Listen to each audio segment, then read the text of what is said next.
આપ જોઈ રહ્યા છો સ્પાર્ક ટુડે ન્યૂઝ। બાંગ્લાદેશમાં હિન્દુઓ પર અત્યાચાર થઈ રહ્યો છે તેના વિરોધમાં માંજલપુર વિસ્તારમાં હિન્દુ સંગઠનો દ્વારા વિરોધ કરવામાં આવી રહ્યો છે। માંજલપુર પ્રખંડ દ્વારા માંજલપુર વિસ્તારમાં ઉગ્ર વિરોધ કરવામાં આવ્યો છે। વિશ્વ હિન્દુ પરિષદ અને બજરંગ દળ દ્વારા માંજલપુર વિસ્તારમાં ભારે સૂત્રોચ્ચાર કરવામાં આવ્યા છે। સાથે જ ગૌરક્ષા સેવા સમિતિના કાર્યકર્તાઓ આ વિરોધ પ્રદર્શનમાં ઉપસ્થિત રહ્યા છે। રાષ્ટ્રધ્વજના ફોટા સળગાવી અને પૂતળા દહન બાંગ્લાદેશના રાષ્ટ્રધ્વજના ફોટા સળગાવ્યા છે। પૂતળા દહન કરીને ઉગ્ર વિરોધ કરવામાં આવી રહ્યો છે।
आज रोज माजलपुर प्रखंड द्वारा बांग्लादेश की अंदर इस्लामिक जहादियों द्वारा हिंदुओनी जे क्रूर हत्या થઈ રહી છે એને બજરંગ દળ વિશ્વ હિન્દુ પરિષદ સખત શબ્દોની અંદર વખોડી કાઢે છે અને સરકારની પાસે માંગણી કરે છે કે બાંગ્લાદેશના जिहादियों सामे कड़कમાં कड़क कार्यवाही કરવામાં આવે। ભારતભરની અંદર બજરંગ દળ અને વિશ્વ હિન્દુ પરિષદ દ્વારા આવા કાર્યક્રમો ચાલી રહ્યા છે।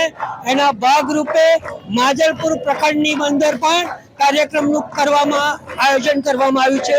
જય શ્રી રામ। વિશ્વ હિન્દુ પરિષદ તરફથી સમગ્ર દેશમાં બાંગ્લાદેશમાં જે હિન્દુઓ પર અત્યાચાર થઈ રહ્યો છે એની વિરુદ્ધમાં પુતળા દહન અને ધરણા પ્રદર્શનના કાર્યક્રમો યોજાઈ રહ્યા છે।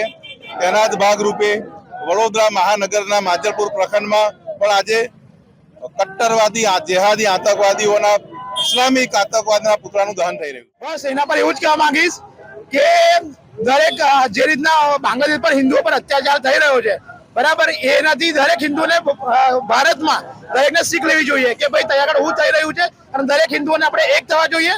અને આ જે જેહાદીઓ છે અને જે કટ્ટરતાથી જે હિન્દુનું નરસંહાર અને જે બર્બરતાથી જે હત્યા કરી રહ્યા છે એના પર અવાજ ઉઠાવીને બધા એક થવું જોઈએ। દરેક હિન્દુને એક થવું જોઈએ।